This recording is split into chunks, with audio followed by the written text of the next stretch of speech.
Canada had a special place, and your father, of course, was a Governor General. You're steeped in this. How has that changed? Like when you saw the end of an era, for you, Dominic LeBlanc, how have you sort of witnessed the relationship to the monarchy change or maybe continue?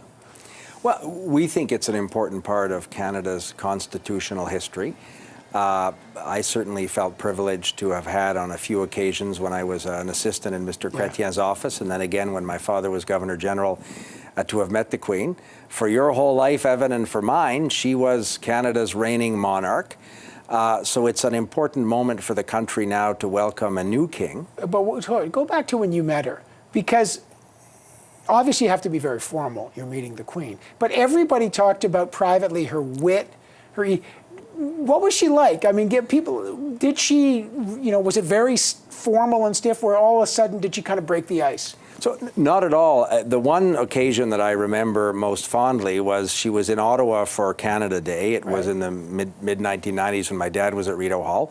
And the evening of July 1st, there was nothing on her official program. So she had said to my father, why didn't we have sort of a relaxed family dinner in the garden of Rideau Hall? July 1st in Ottawa, it's warm. It's a nice time to have a barbecue. And it literally was a barbecue.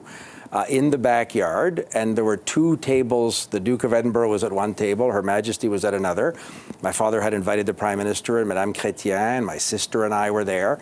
And Evan, it was a remarkable evening. She spoke to the Prime Minister, Mr. Chretien, almost entirely in French. Right. She was asking about a whole bunch of current issues that his government was facing. And at one point, she asked him about the famous photo where he, on Flag Day a year or two previously, had taken this protester who jumped in front of him, if you remember the picture. The Shawinigan Handshake. The Shawinigan Handshake, and she'd sort of he'd grabbed this guy by the neck and pushed him out of the way. Sure. So Her Majesty asked the Prime Minister, like, what were you doing? How did...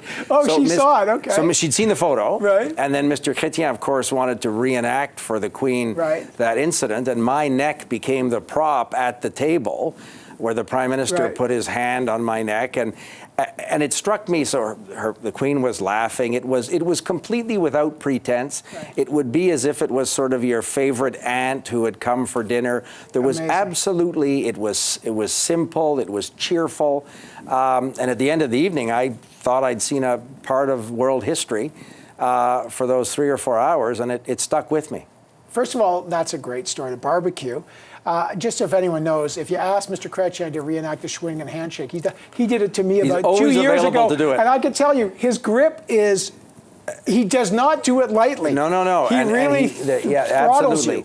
And the Queen thought it was quite funny. She asked him about the photo.